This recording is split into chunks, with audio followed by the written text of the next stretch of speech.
Hello, everyone. Welcome to week 11 of digital marketing. I know it's a little unusual because this is our first time meeting in this regular format for 3 weeks. Welcome back to the regularly scheduled program. And in fact, we only have, I think, three more meetings like this, anyways, right? Because then we're going to get close to the end of the semester, essentially, right? As always, I like to start off with kind of a quick discussion of what's going on this week and kind of discuss what you should be working on. If I'll bring up the Moodle because I have it open right now. But as you can see from the Moodle, the biggest thing you're working on this week, and we'll talk a little about this, is completing the tactics and implementation section of the team project. And so that's the first thing we're going to talk about right off the bat today. The second thing is to, of course, pay attention to and read what you need to in terms of the videos for the week, right? On online advertising. So this is, you could say everything we do is online advertising, but this is specifically about display advertising, right? Things that aren't like directly related to pay-per-click or social media or stuff like that. They have some sort of image-based advertisement around them, right? Or video for that matter. And the next thing is that there is a discussion of third-party cookies. I highly recommend checking this out. This is becoming an increasingly important topic for digital marketers, especially because Safari has essentially already banned third-party cookies. Google Chrome, which is the largest, the most commonly used browser in the United States for sure, and in most of the world, Chrome is planning to ban third-party cookies starting next year, right? They're originally supposed to ban it 2 years ago. They've kind of been pushing it off, but they are going to ban it next year, supposedly. That might not make sense to you. What does that mean, third-party cookies? But it's basically being done for a variety of reasons, including privacy and pushback from other firms and things like that, pushback from other competitors out there. So they're trying to stay ahead of regulatory advice in this space. The U.S. hasn't been as apt to regulate these things, but Europe has been quite actively, and so Google is looking at restricting this. But it's a longer discussion and all that, and we'll get into that next Monday in specific. And then chapter 19 is the chapter that kind of corresponds to the digital advertising in the new textbook. So with that being said, let me pop over to the group project. Now, the two things we have less to discuss today is the group project on tactics and implementation, and then also the reading on breaking up Facebook that was assigned last week. So let me bring up the group project discussion. So this is the team project document that you've seen several times in the class already. And hopefully you all turned in your situation analysis. Well, I know you all did because I went over it with you all. So I know we got your situation analysis and marketing goals assignment. So we will, and I discussed that with each of the teams during the team meetings last week. I do have two teams that couldn't make it last week, so I'll be discussing with you this week. Essentially you should have all turned that in, gotten your feedback. If you have any questions or concerns still about that, let me know. What I want to talk about today is tactics, implementation, and control. So one comment right off the bat, I've told you several times that this group project document, this team project document, is not meant to be an exhaustive document. Like, you're not supposed to go through and answer every single question necessarily. Instead, I want you to see it as a set of points of inspiration that you can use to think about what you should be including in your digital marketing plan, right? And that's nowhere near more as important that grammatical construction was off, but it's very important that you do that for this particular turn in. Let me put it that way, right? Because as it says even at the very beginning, I don't want you to discuss all the possible tactics a firm could use. Instead, I want you as a team to come together and make a recommendation of, say, 3 to 5 tactics that you think are the most important for that firm to employ, right? So this document should not be written along the lines of, you could do this, or you could do that, or you could do this, but rather, here are the 3 most important things for you to do. one, pay-per-click advertising. Here's why it's important. Here's how it's going to support your marketing objectives. Two, social media. Here's why it's important. Here's how it's, and so forth, right? So I want you to kind of really focus on this section and not write something. Now, there's a lot of comments here about email, online, offline, promotional activities, social media, video marketing. Those are all there as meant as prompts, right? So you should discuss all these in your team and be like, are we going to do video marketing? Are we going to do email marketing? Like, how are we going to do this, right? And whatever that answer is, you should discuss it. But I really want you focusing on 3 to 5 tactics. Every tactic that you suggest should support a marketing objective, and every marketing objective should be supported by at least one tactic. Rachel, you got a question? Yeah, so I just want to make sure that I'm crystal clear on this. So 7A, we should discuss which of the 3 to 5 of those tactics we would be utilizing.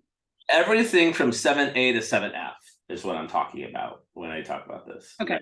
So I don't have to answer how I could potentially reach the target market in 7A, regardless of the fact that some of those may not be in our final recommendations. Right, 100%, 100%. Yeah. Okay, I'm following. Thank you. Yeah, and so like some of these are definitely not going to be applicable. Like for instance, what platform of social media should they use? Podcasts, right? If you're not using podcasts, don't discuss it, right? If you're not going to use YouTube or video marketing of any kind, don't discuss it, right? If you're not planning that the firm really expand its public relations presence, right? Don't talk about it, right? These are very much meant as suggestions, right? Now, I would expect that almost every team makes some recommendation about social media, unless it's very obvious why they are not going to engage in social media. And I would expect that they make some recommendation related to website, whether that be pay-per-click design or revising the current websites or something like that, right? I'm not saying that it's impossible to think of a digital marketing plan where those would not be discussed, but I'm saying the vast majority of plans that I've seen in the past have included something related to the website and something related to social media, right?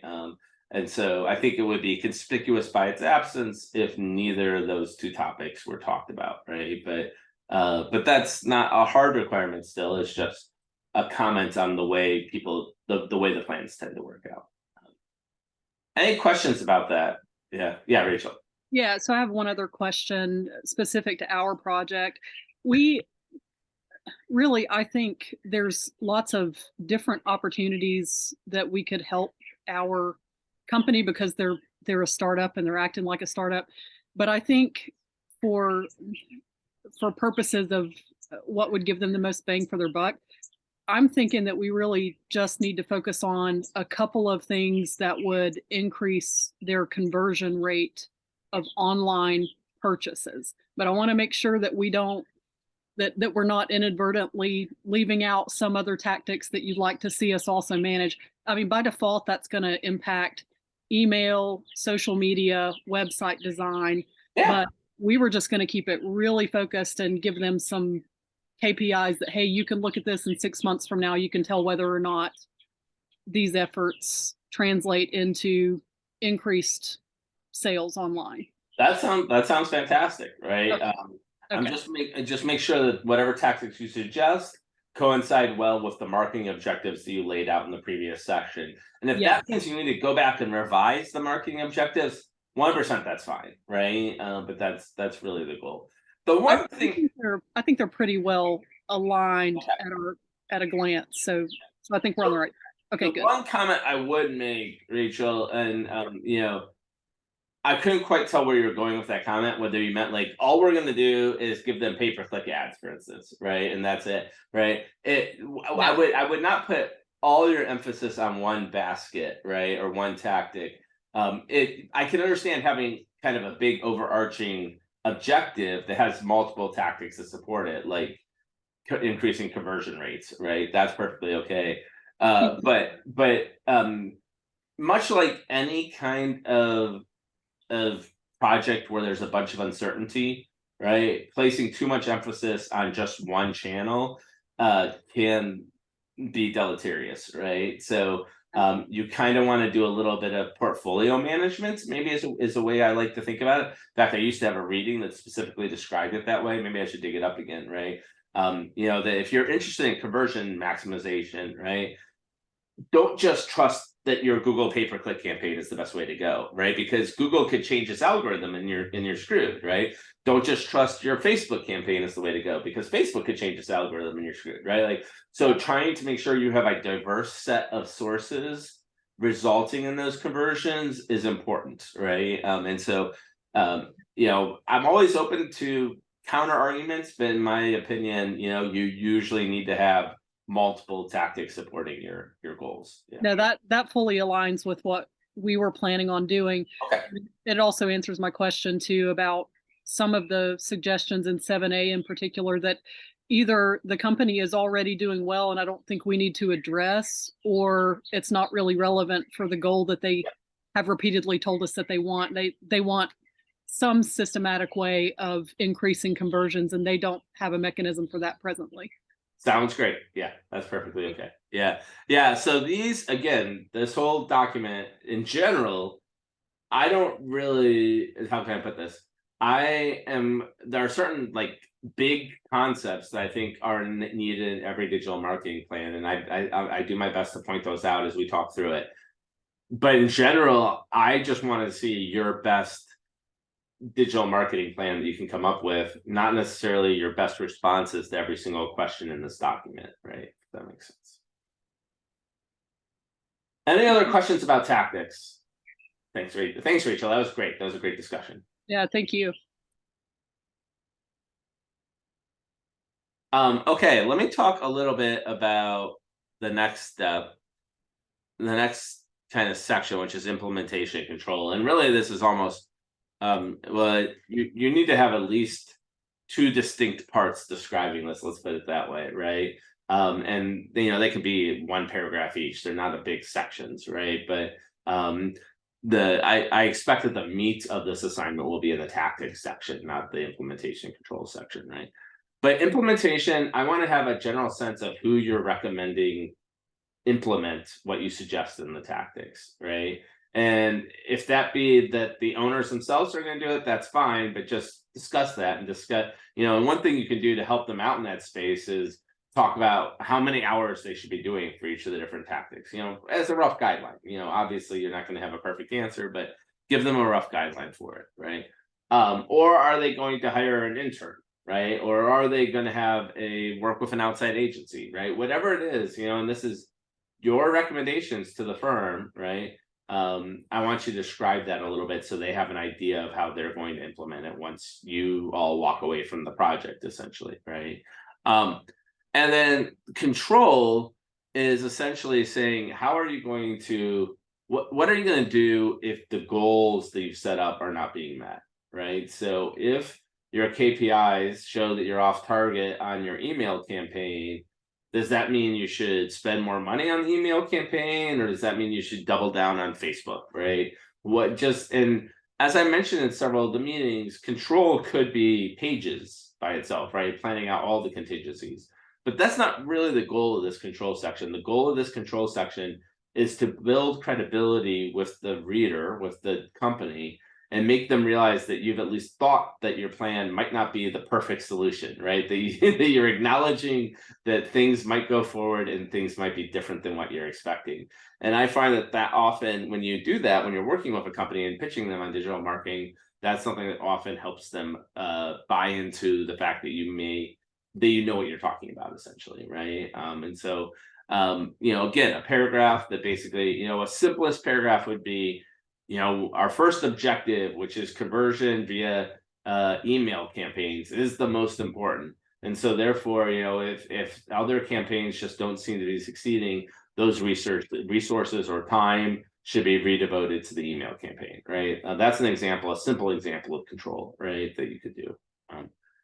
Any questions about implementation and control?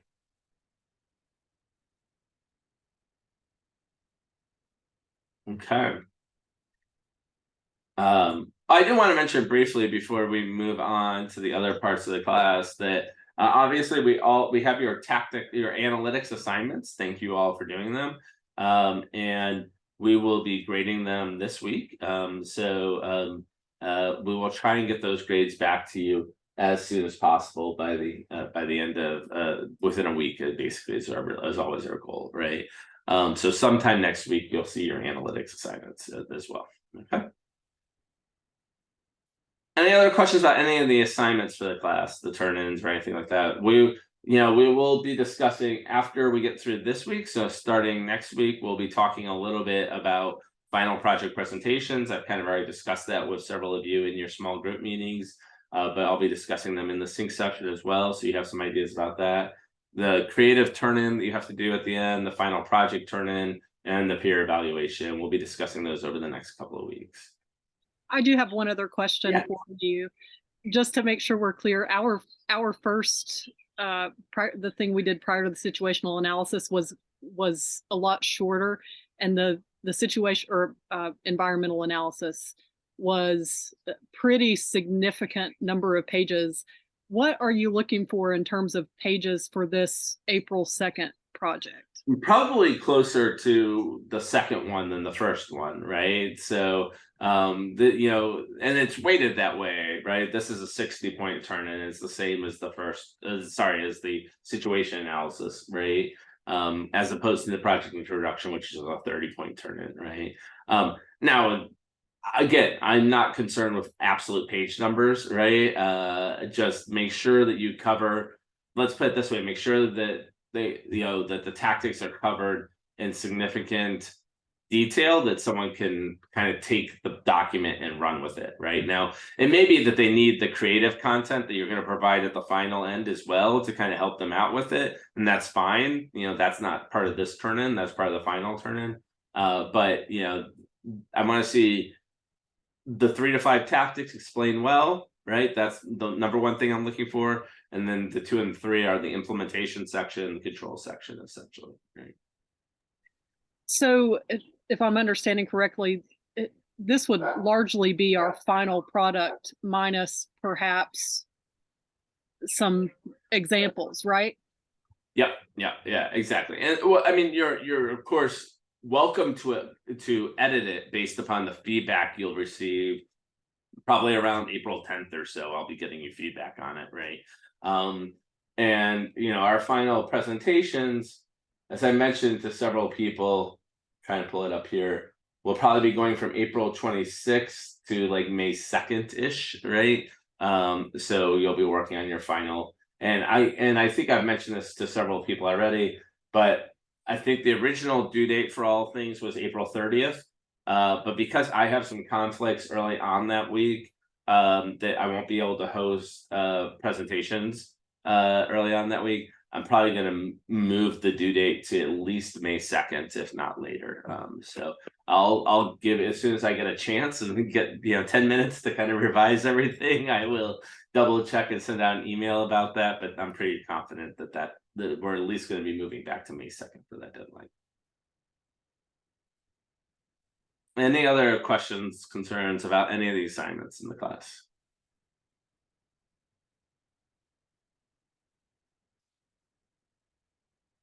Okay, well, for the remainder of the class, for the last little bit, I want to talk about the reading that I sent out last week. This is from a friend of mine named Sinan Aral, who is up at MIT now, used to be at NYU Stern.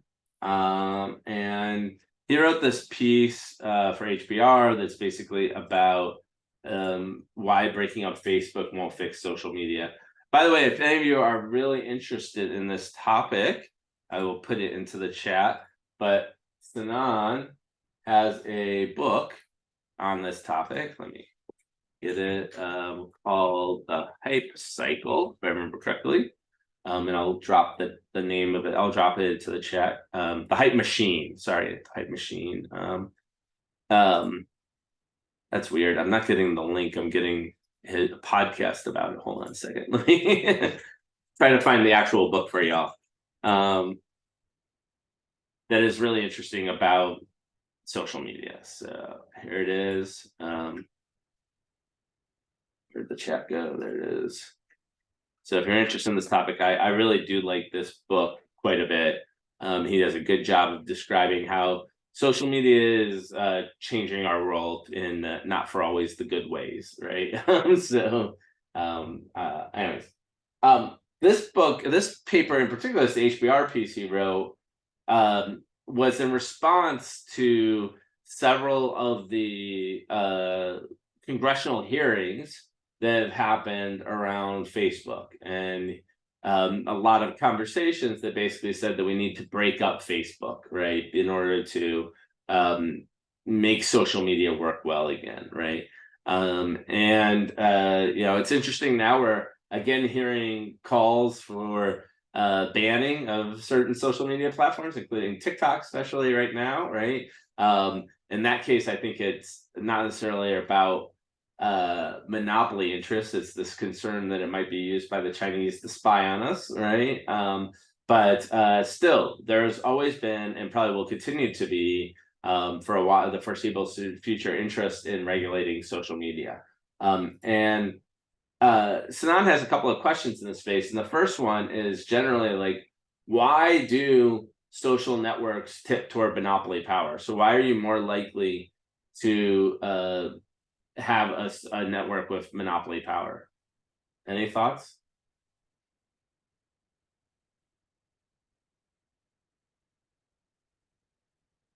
If nobody else has got thoughts, then I'm happy to volunteer mine. Sure, go ahead, Amit. So social media tends to work well when it has sort of critical mass, thinking of the network effects. Mhm. So I think you need a certain size before your social media endeavor is worthwhile. And once it catches on, it's pretty easy to sort of put your tentacles into the market, like sign in with Facebook or whatever, which was a really good move on Facebook's part. But to increase stickiness and to sort of keep the network effects going, I think it's a pretty natural progression of a social network to sort of go in the monopoly direction. I mean, you see them gobble up their competitors all the time. So maybe we should all feel lucky that Google Plus never caught on. Actually, interesting enough, and if you remember back to the beginning of class, I think I did a special thing on Google in the videos, right? Google has actually attempted to create a social network like 7 different times, and none of them have ever caught on. So I've always found that interesting. But Ahmet, I think you're very much right. It does take a certain amount of base numbers. There is something called Metcalfe's law that basically says that the power of a network is equal to the square of the number of people involved in the network, right? So the more people you have involved, the more valuable the network is, right? In many respects. So yeah, that is true. It kind of exacerbates and tends to send in that way. Any other thoughts about why social networks tip toward monopoly power?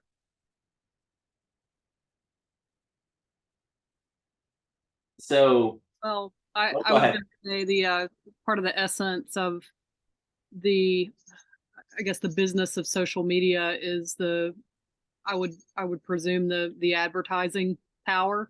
Yep.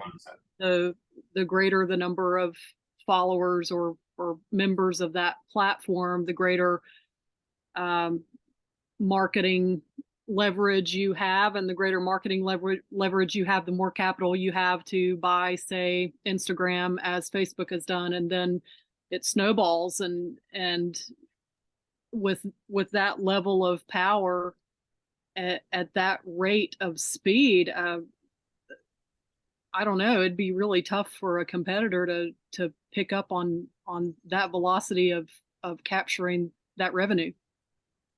That'd be Yeah, my you're 100% correct, right? Like, obviously, you make more money the more followers you already have, right? In fact, many social networks have failed not because necessarily they weren't popular, but they just could never find a way to monetize what they were doing, right? So notably, Vine had that problem among others, right? Extremely popular, but just not enough to attract advertisers, right? And so as a result, it winds up not doing so well in the end. Yeah. What's the deal with Twitter, though? Can I ask that question? Like, why was Twitter in a pickle? What do you mean in a pickle?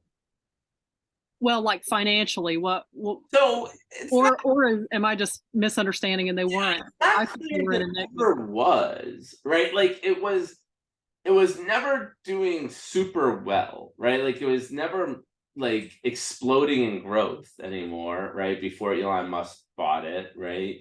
But it was actually doing okay, right? Like it was making a decent return on it, year after year. It just wasn't like huge numbers, right? And I would argue in many respects that's because Twitter had a lot of impact outside of actual Twitter, right? So most of the Twitter impact was felt like on Twitter's impact on the news or by other aspects, right? And it wasn't necessarily on the direct revenue sales that people were seeing on Twitter itself, right? So it wasn't making a lot of advertising revenue, but it was making enough. I mean, it was a self-sustaining company. It was regularly turning a profit. It was just not growing at the numbers that people like to see on internet companies, right? Is basically what it comes down to. And so that was part of the reason why Elon Musk put forward the offer to buy it and eventually did, right? Interestingly enough, as many of you know, he tried to back out of it several times because he claimed that there wasn't as much revenue as he thought because the followers were all fake, right? Actually, and another friend of mine, Aninda Ghost, was actually on the defense team for him for that, trying to get a better valuation for Twitter. And that was I had several interesting conversations with Aninda about that, but yeah, I don't think it ever was in trouble, really. I think that was kind of a misperception that came about. It just never did as well as people thought it could do, right? Let's put it that way, right? Um, Getting back to like the idea, you asked a question about like why are they so easily monopolized, and I think it's kind of been hinted at, and especially advertisers play into it. But when you have that massive amount of data, the information you can pull from that and then use it to build better and create value where other companies don't have that data to create that same value because they don't know that's what people are asking for. And I know that Elon Musk buying it, he bought a ton of data with it, right? He didn't just buy the social media platform that he can create profit from. He bought data that he can use, and if he knows it and he owns it, and he can go use it other places. Yeah. That constant chatter that me and you aren't privy to. Yeah. Yeah, it's a great point. And it's interesting because it's not clear that Elon has a portfolio of companies that can really benefit a lot from personalization and from like data about individuals, but eventually maybe he'll start a company that would, right?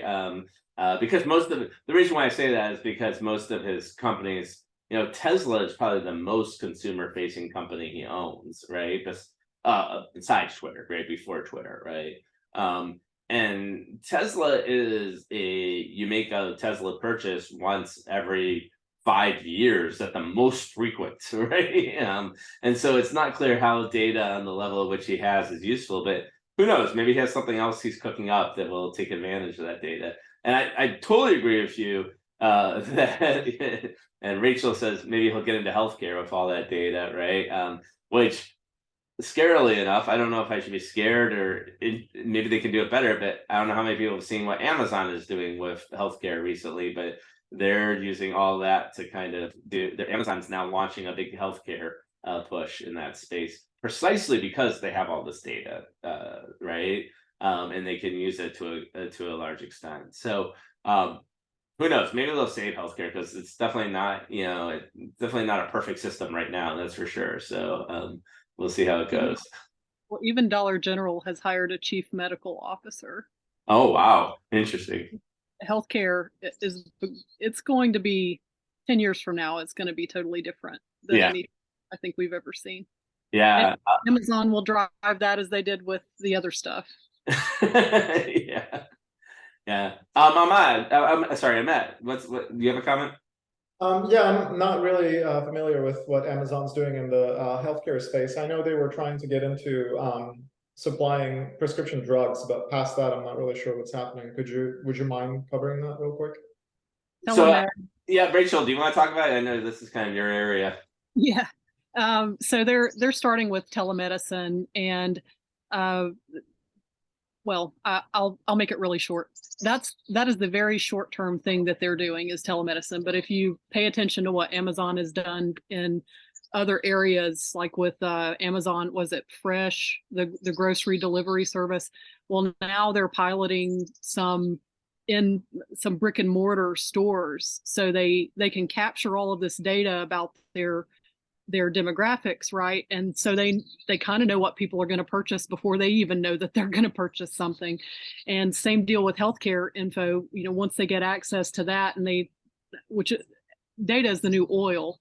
Once you get access to that healthcare data, which is protected by HIPAA, unless you actually have a healthcare company, then you're going to be able to learn about chronic diseases and get into preventative medicine, where now eventually people will be able to manage a lot of stuff before they ever set foot into a brick and mortar. But if and when the time comes that they could set foot in a brick and mortar, it is possible for a place like Amazon to do kind of similar stuff with what they did with their grocery stores, where people walk in, there's no checkout. It's set up where you can literally walk in the store, pick up what you want, walk back out the store, and there's some kind of technology that captures what you buy. So Amazon will, if they get a handle on the healthcare realm, they will absolutely disrupt it in a way that it's going to look totally different from anything we've ever seen. And you know what?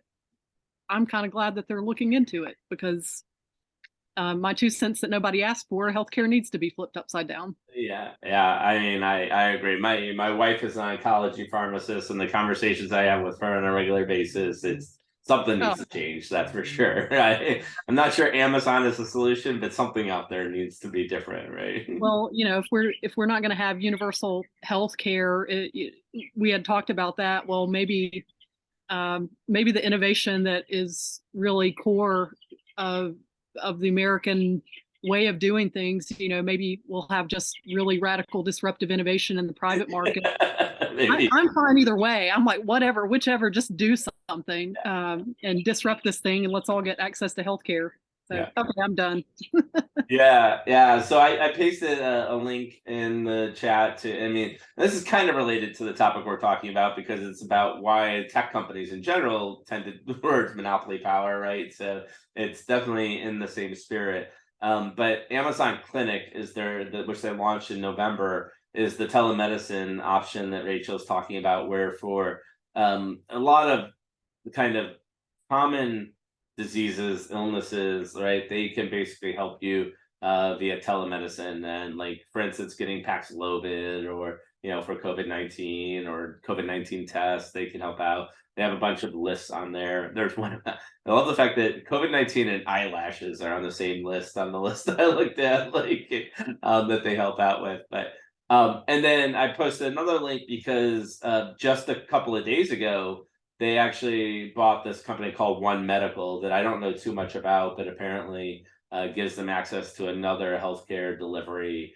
platform that they're looking into as well. So yeah. Jason mentions that they really want to be a competitor to CVS Minute Clinic. They swung and missed the healthcare insurance. I know that they were doing something with electronic health records. Is that what you're talking about, Jason, or? No, they partnered with a couple other high level executives to try to roll out an insurance plan. They tried it with their own people first and with this other company, and they got in over their skis. But that's the beauty when you have that kind of revenue and that kind of scale. And so they continue just to take swings at it, and they get voted down some, they lose money. Sometimes they get a big hit, and they'll just continue to do it. And so will Google, and so will some of these other big players. Okay. Yeah, I know they also had, and they just ended it in last year. They had Amazon Care, which was an electronic health record provider that they were working with the insurance companies, and then they ended it for whatever I'm not exactly sure I know why, but they decided to get out of that. So yeah. Yeah, obviously both Rachel and Jason make the point that, Amazon is a huge employer in and of themselves. So solving their own healthcare issues, for their own employees would treat a non-significant portion of the American labor force, right? And so, even if they just did it for their own employees, that would be an interesting solution. Anyways, let's get back to social media a little bit for an example. But there's a number of reasons why social networks and social media in particular tend to tip toward monopoly power, some of which we've already mentioned, right? As I mentioned briefly, Metcalfe's law, or the idea, and this came up several times by other comments that people were making, but the more of your friends that are on the network, the more valuable the network is to you to a large extent, right? The kind of classic example of a direct network effect is having a telephone is useless if none of your friends have telephones, right? Or cell phones, right? But as soon as more of your friends have cell phones, or the world has cell phones, it makes it very useful to have that cell phone, right? The value of it goes up quite a bit. But there's also, and this was kind of alluded to, right, by several of the other comments, that there's also the indirect benefit, right? So the more people on a network, the more I know what people on that network want to see, the better I can recommend content to you as an individual based upon what other people have already consumed and seem to enjoy, right? So I can make better recommendations on Facebook of what to put in your feed if I know what other people who are like you have seen, right? And so the more people I have, the more, and this is all just in the value of the network. We're not talking about advertising at all yet, right? These are both just the value of the network itself to the consumer. Then once you bring in ads, it becomes even more powerful, right? Because homophily, or the idea that people who like the same things are friends with each other, is one of the most powerful forces in kind of personal recommendations and knowledge out there, right? And so the more I know about your friends, the better I can do to serve ads up to you, right? Because I know what your friends like. If your friends like it, it's likely that you like it as well, right? And this is kind of gets into this area that we kind of joked about. I think we had a discussion a little while ago about whether or not your social network was listening to you, right? Whether or not your phones are listening to you, right? On all the time. And honestly, and I made this statement before, I would not be surprised to find out tomorrow that Facebook has been listening to us the whole time, right? What I would be surprised to find out is that they've done such a good job of covering it up, right? That's the part that would shock me, because with all of the internal documentation and releases we've gotten from inside these companies, from Twitter, Facebook, Google, etc., I would expect someone would have told us this already, right? And so that, with the conspiracy aspect, is what would surprise me more than the actual fact that it was happening. Right? I actually think that the vast majority of time people think that their devices are listening to them. They haven't taken into account the fact that the power of social networks, right? To give you an example, a couple of years ago, talking to an MBA student who was talking about how he had been in a room and he had been talking about a certain set of weightlifting shoes with his friends in that room, right? And they all went home, and he had never typed that name of those weightlifting shoes into any of his devices or anything like that. But he started getting ads served up on Facebook about these weightlifting shoes. And I'm like, well, did you talk to all 5 other people who are in that room? Did any of them type that name of that brand in? Because as soon as they did, right, you're going to start getting these these network recommendations, right? Where all of a sudden that one person types in a search, now I'm going to get recommendations as well for that same thing, because even though Facebook does not listen to us, it does know that we're all in the same room together. We're all logged into the same IP address, same routers together. It can start to build social networks, even when our friendship networks don't directly show those network connections, right? So it is quite possible to make these recommendations. Now, that being said, as I said, if I found out tomorrow they're all listening to us, I wouldn't be too surprised. I'd just be surprised that they'd covered it up so well, right? Is what I'd be surprised by, right? But the problem with this is that you can't break up a social network, right? So like if you take Facebook and take off Instagram now, right? All it's going to happen is Facebook's going to recreate Instagram within Facebook, right? Like there's going to be these kind of continual monopoly trends as a result. And that's the non's real point, is he's trying to say that breaking up these networks doesn't do a lot of good because they currently always trend towards monopoly power. So instead, what he suggests is providing tools that allow social networks, new social networks, to escape monopoly power. And that's the rest of the article discussing. Oh, sorry, I'm on the wrong screen. So he suggests what we call social network interoperability, right? Which is this idea that now when I log into Facebook, and you could think about this applying to almost any business, by the way, like Amazon, for instance, right? You could require it, which is that all of the data that I generate has to be contained in a way that I can then go to another social network and click a button and they instantly get access to all of my Facebook data, right? Now, it's obviously not something Facebook wants to do because it is part of their proprietary, knowledge. Just as I was mentioning about why Elon buys Twitter because of the data, right? It's part of their proprietary advantage to have access to this data that no one else has, right? But obviously, the government could provide regulations forcing that upon them, right? And there's precedent for this. The most classic example is with the cell phone companies, right? Cell phone companies for the longest time did not permit interoperability. When you left one network and went to another, you had to switch phone numbers, right? And eventually the federal government decided, no, that's not the case. You have to be able to keep your phone number with you as you move between networks. And because of that regulation, they now have cell phone interoperability to a large extent, right? So you could do something along these lines, right?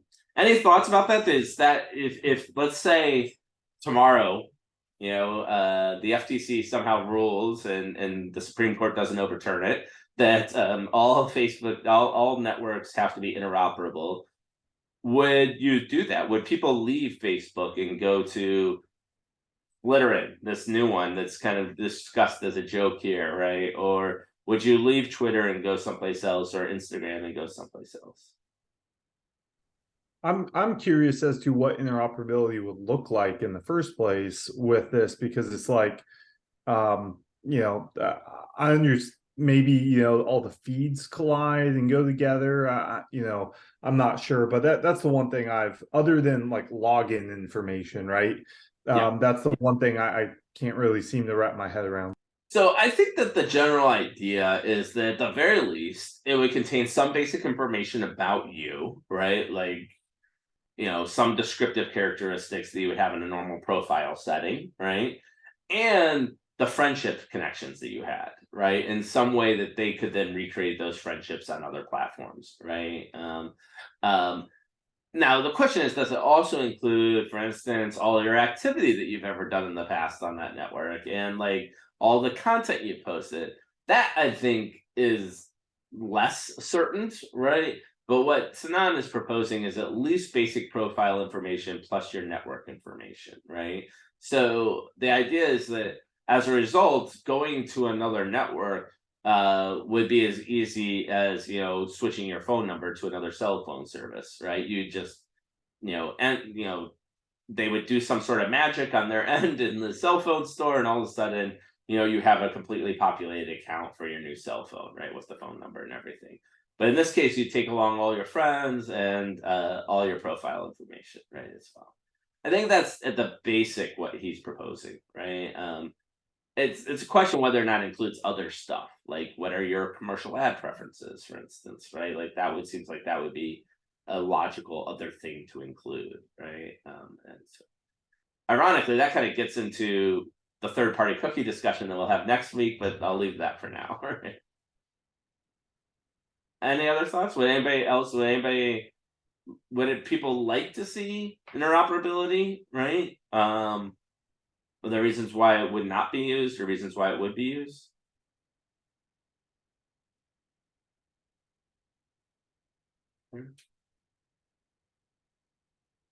I mean, from a marketer standpoint, right, we need to consider things like which platform are people going to be on, right? Maybe right now, right, to a large extent, there aren't that many social media platforms, right? There are a lot of niche ones, but not ones that people are necessarily on. Um, and the other thing is, depending upon the amount of information transferred, each of these networks could suffer the cold start problem. Essentially, you would come to them with your friendship and your profiles, but it wouldn't know much else about you potentially, depending upon how much transferred. And so as a result, it wouldn't be able to make good ad recommendations. Jason says they'd love to see the younger generation's reaction. I do. Can you talk a little bit about that, Jason? Yeah, so like my kids, they don't, I mean, they're all about not using Facebook, not using Twitter. They'll use they don't even know about LinkedIn. I mean, they Snapchat. I mean, I've never seen kids today take so many pictures of themselves and send them to each other. And but they do like Instagram. For some reason, Instagram is acceptable, and I don't know. I haven't really asked why, but because my kids don't know really about the other platforms to compare it to. I just know somebody's gonna get hurt walking down the steps taking pictures of themselves and whatnot. Well, it already has happened. I don't know if you've seen, but there's been a number of different fatalities related to selfie taking over the years. So it's not just hurt, it's dead actually, but which is horrible to think about, right? I mean, the Grand Canyon actually now has signs up all over, right, cautioning people not to get too close to the edge when taking selfies, right? So um yeah, I agree with you, right? What's interesting, it's always interesting to me, is that Instagram is very popular, but they hate Facebook. They're the same company, right? We all know that. And in fact, they share data with each other, right? But there is something to be said, and this is what's interesting, and it's why interoperability would be interesting, right? To me, even though they're the same company, even though Facebook's done a lot to make Instagram look like Facebook, and Facebook's done a lot, is incorporate Instagram features into it. There's a different feel to both of the platforms, right? The comments I often hear when I talk to younger generations is that Instagram is a more welcoming environment. It's not as negative. It's not as derogatory as Facebook is at times, right? Not sure how true that is, but they believe it, right? And so to some extent, right, it's used because of that. So I think increasing interoperability might allow for more platforms like that to come into being. I think another reason that they'll never admit is because their parents like Facebook. And their parents and their grandparents are on Facebook today, and many of them are not on Instagram. Yeah. I mean, that is also the reason they cite as well. But I don't know. Maybe that's enough. But yeah. So another solution, right, that's non-discussed besides interoperability is limiting the sharing of information. And the argument just being that part of the problem with the monopoly, and this kind of gets to our last reading about misinformation, isn't really a problem with the fact that Facebook has a monopoly. It's that Facebook has no incentive to prevent the spread of misinformation on its platform, right? Because there's no other place for people to go, right? Much like we talk about with Amazon and why everyone uses Amazon, even despite the fact there's counterfeit products and bad quality control there. Amazon kind of takes that as, well, there's not much other place you can go, so just come here, right? Where are you going to go? Temu, right? Like, it's not like there's other places for people to go. And Facebook, to a large extent, and Twitter and Instagram all suffer from the problem that they have a big enough share of the pie. They're not really losing consumers or users to the other platforms because of misinformation. So there's no reason for them to limit it, right? So you could also, help improve Facebook, Instagram, all these other platforms by just preventing the spread of misinformation on these content. So one idea is you can limit the resharing of content, which prevents virality. You know, we talked a little bit about this. I think that WhatsApp now limits you to only forwarding a message to 50 other people, which still seems like a lot, but actually has reduced the amount of misinformation spread, particularly in India, where a lot of the studies have been done of this around WhatsApp, because WhatsApp is very popular in India, right? So these are kind of examples of where we've been able to show that limiting is. Another is validating content, right? So, you know, some of the Pinterest, for instance, as we saw, right, will only on certain topics will only show content from official sources, right? So if you type in vaccines into Pinterest, you don't get everything. You get only content that's from health services, right? Of course, there's a problem with this. The automated methods often fail and can be overly broad. Justine has a comment that I would say that Facebook became too serious. A lot of news posted there. A lot of things that are not fun to myself and my generation.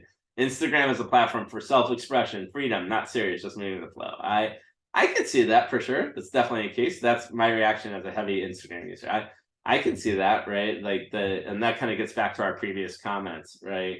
That Instagram is more of a fun space. In fact, if you really go back to it, Instagram originally was supposed to be a platform where you could post one picture.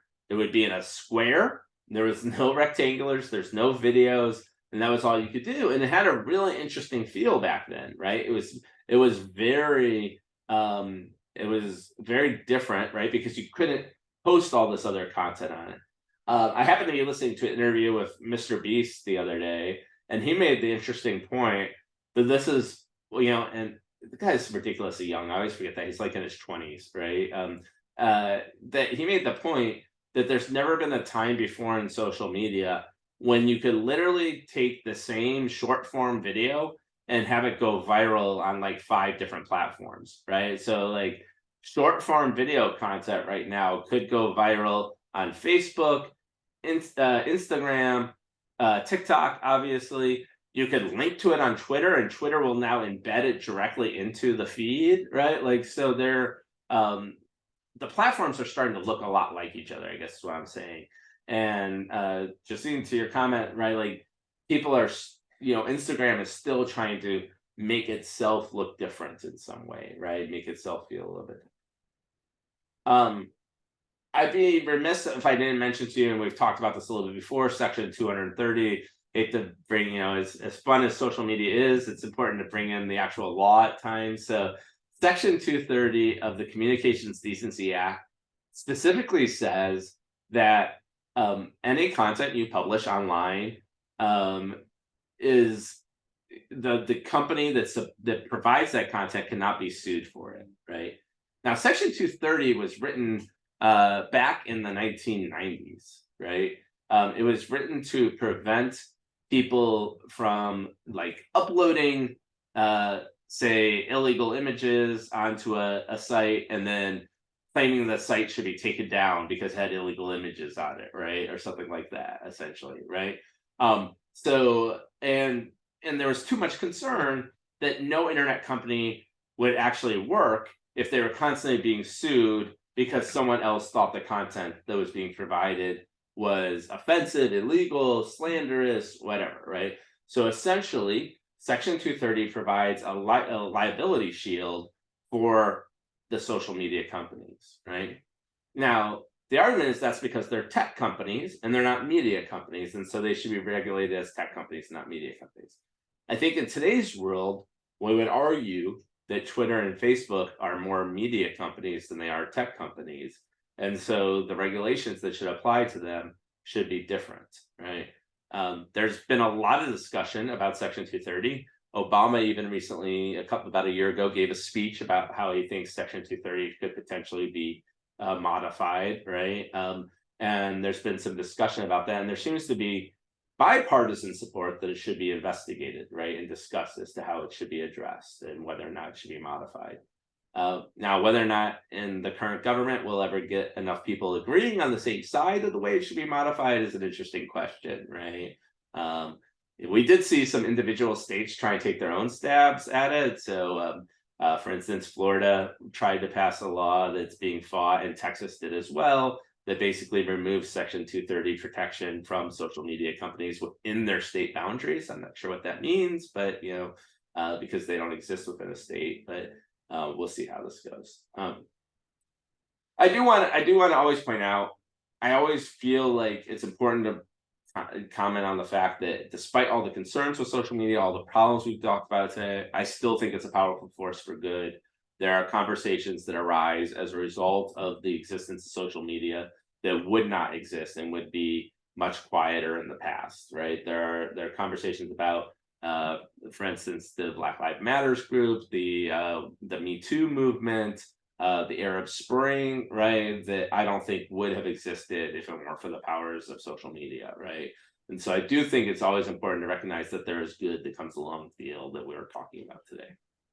It does allow for us to get ahead of some things as well in the light of another tragedy today in Nashville with the shooting.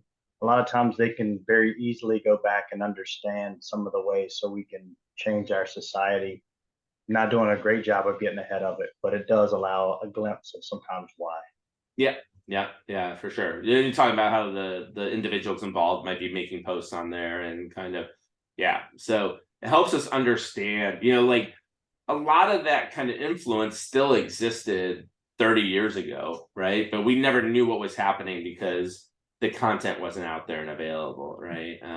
So, I'm a big fan of saying I love this stuff. I love technology, and I work every day to make it better, right? And I hope that a lot of other people who feel similar about this places as well. So, yeah. Well, one thing that wasn't hit on in this article, but I heard, I think I read it in the Wall Street Journal, NPR, something like that about a year ago, was this big talk was about breaking up the tech companies. It was also it was kind of referencing, okay, Apple as well, because now they're doing a lot of vertical marketing stuff with their studios and all that. So it was more than just social media, but it was talking about tech. Yeah. And the author was really advocating like, hey, no, we have an example from history when we've done this, and Japan took over the TV industry, making TVs.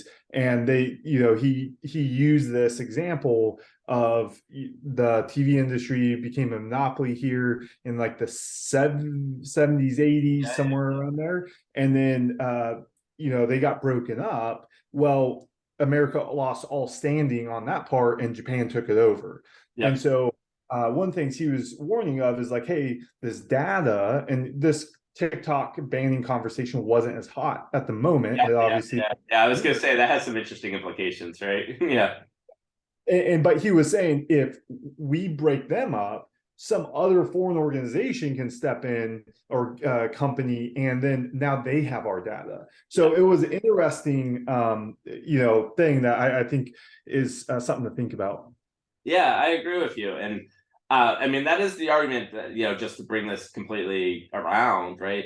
The argument that a lot of that the Chinese government is essentially making about TikTok is that really this has nothing to do with TikTok being used to spy on Americans. It's really the American government doesn't want a Chinese social media company taking market share from U.S. social media companies, right? That's their argument, right? That's a very interesting argument, right? In this space, essentially feeding what you're talking about, to a large extent, right? It is interesting, though. We definitely have broken up other organizations in the past with a positive effect, right? Like, so Ma Bell is kind of the classic counterexample to that, right? Where breaking up of the phone company actually wound up creating more consumer power in the end, right? Now probably many of you don't remember this, but there used to be these fights over long distance providers, right? And the companies around that, and that competition actually wound up making it that everyone that long distance calls were more affordable, and now they're essentially free, right? Like, as a result of that, right? Partially. So it's very interesting to think. I agree with you. It's just not clear that every time we've broken up a monopoly, it's been a bad thing. Let's put it that way. Yeah, I just want to throw it in there article existed. I don't personally take that stance, but it's an interesting thing to also like think about. It's also interesting, like you know, Rachel mentions the W know versus W don't, right? Like if TikTok was owned by, say, a Spanish company, would we even be talking about it right now? Right? Would anybody care, right? About breaking it up? It's partially because it's a Chinese company, right? That there is so much concern and so much discussion about it, right? Even though it'd still be a foreign company owning our data, right? So it's interesting to think about that. Any other last thoughts? I'll kind of end there. This is something I always like to kind of give you an inspirational thing that to think about. As an ethical marketer, if you could design the perfect social media platform to advertise on and build long-term relationship with your consumers, what would you do? And this is kind of completely wishful thinking, right? But what would you do in that space? What would you make sure it had, and what would we make sure it definitely didn't have, right? We're over time, so I won't spend too much time on that, but I'll throw that out as something to just kind of take away and think about. Other than that, we are on target as normal. So your tactics implementation control is due Sunday at midnight. Keep going through the videos as well. And we'll discuss the final turn-ins over the next couple of weeks as we start wrapping up the semester. Week 11 means we're almost there. We're less than a month away, essentially. So it's been a great semester so far, and I look forward to seeing the end of it. Take care, everyone. Have a good night, and we'll talk again in a week. Thank you. Thank you.